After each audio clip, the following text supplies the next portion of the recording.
Hey guys, we're back. This time we're going to be taking a look at Red Dragon Inn 2. It's the second big box expansion for Red Dragon Inn.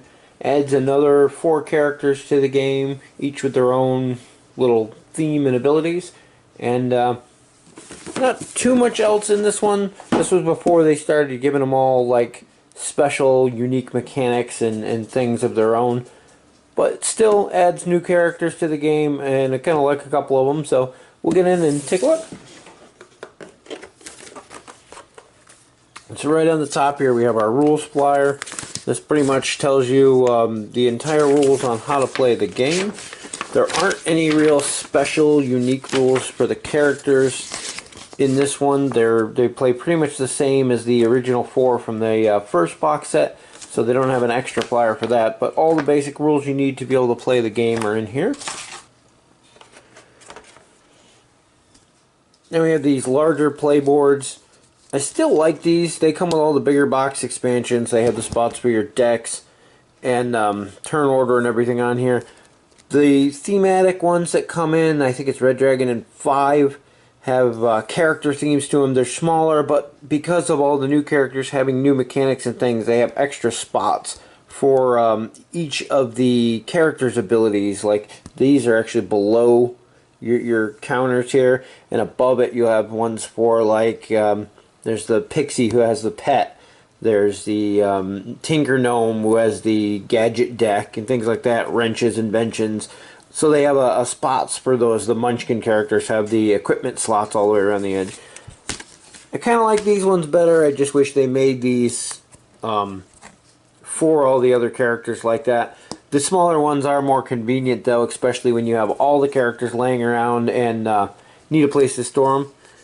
You have 4 of these though, one for each of the characters in here. So next thing we have are the coins. These bigger box sets come with the larger coins. These always felt better to play with than the small ones that come with the Allies expansions. We actually replaced ours with plastic coins, and eventually we're going to get some metal coins, but you get enough of those to play. 4 players, easy. These bags always crinkle so loud on the camera. But next thing you got here is a pile of the little glass beads, which you're going to use to keep track of your alcohol and fortitude. Being that this is a new standalone game, you get a new drink deck. There's nothing, I don't think there's anything at all different in this deck than the original deck as far as cards go. The big thing with this deck is they started doing the card text in images instead of actual text. So before, like, I know the event cards still have a wall of text. Before, it would be in there. You gain X amount of alcohol, you lose health, whatever. These ones show it in just a simple iconography. So you get 3 alcohol plus another drink. Lose 2 health. If you're an orc instead, gain 2 alcohol. And so on. So they're much nicer. Easier to read from across the table and see what's going on. There's the same handful of event in there as well. Once you get this deck, or any of the decks that came after this, I pretty much never use the original drink deck anymore because these are just so much more convenient. So we have our character decks here for our 4 new characters.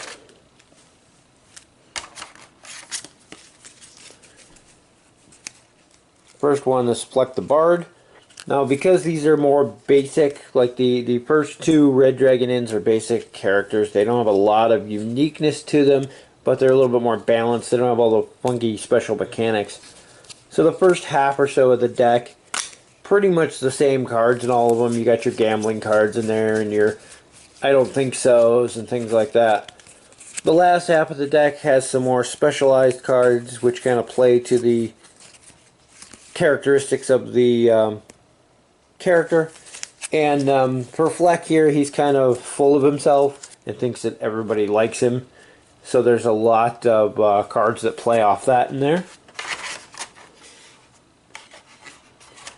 Next we have Dimli the Dwarf.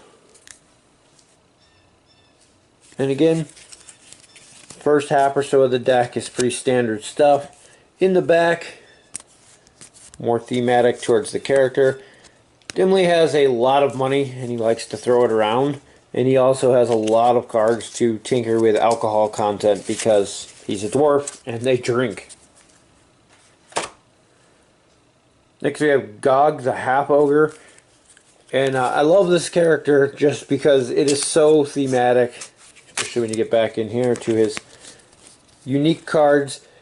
And Gog is just a big muscle brown brute.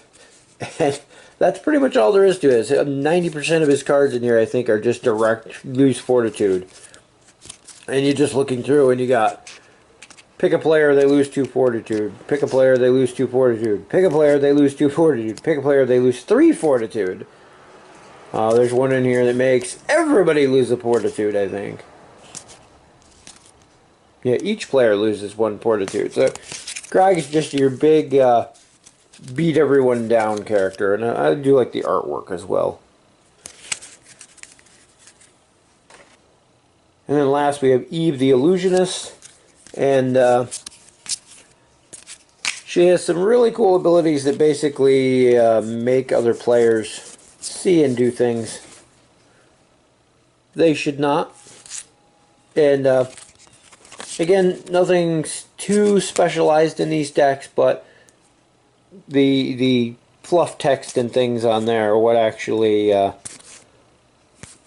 make the characters in these ones.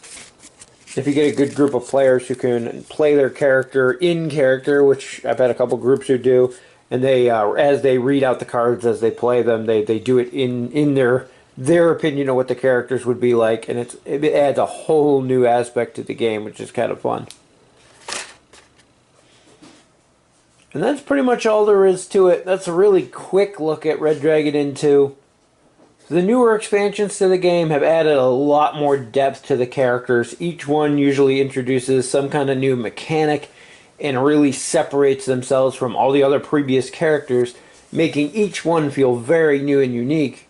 Where these, they're all kind of generic, general.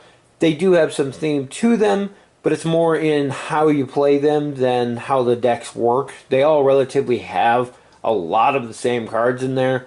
It's just more or less the artwork on there, the quotes on there, and things like that, how a card is worded.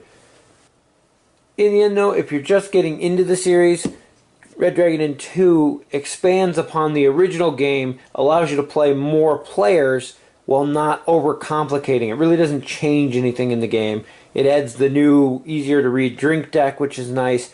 Adds 4 new characters, so you have a little bit more variety there, but doesn't add any more overall complexity. So if that's what you're looking for, then that's definitely the thing.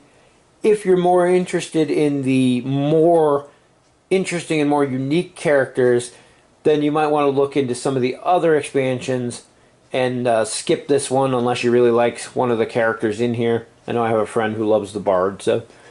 But other than that, yeah, it's more content to an already great game. If you're just starting out, like I said, it's a good addition to add more characters while not adding more rules to learn. Once you're more familiar with the game, there's plenty of other expansions. I think they're up to 7 on the box set now. I know I'm recording this way later after it's come out, but there's plenty of other options out there to get that have much more complex and unique characters in them. So if you're a veteran of the game or you're familiar with it, you might want to look into those to add something new to the game, where this just adds more. Anyway, that's my thoughts on Red Dragon Inn 2. Hope it helps you decide if it's something you're interested in or not. We're going to wrap it up there. As always, thanks for watching, and we'll see you in the next video.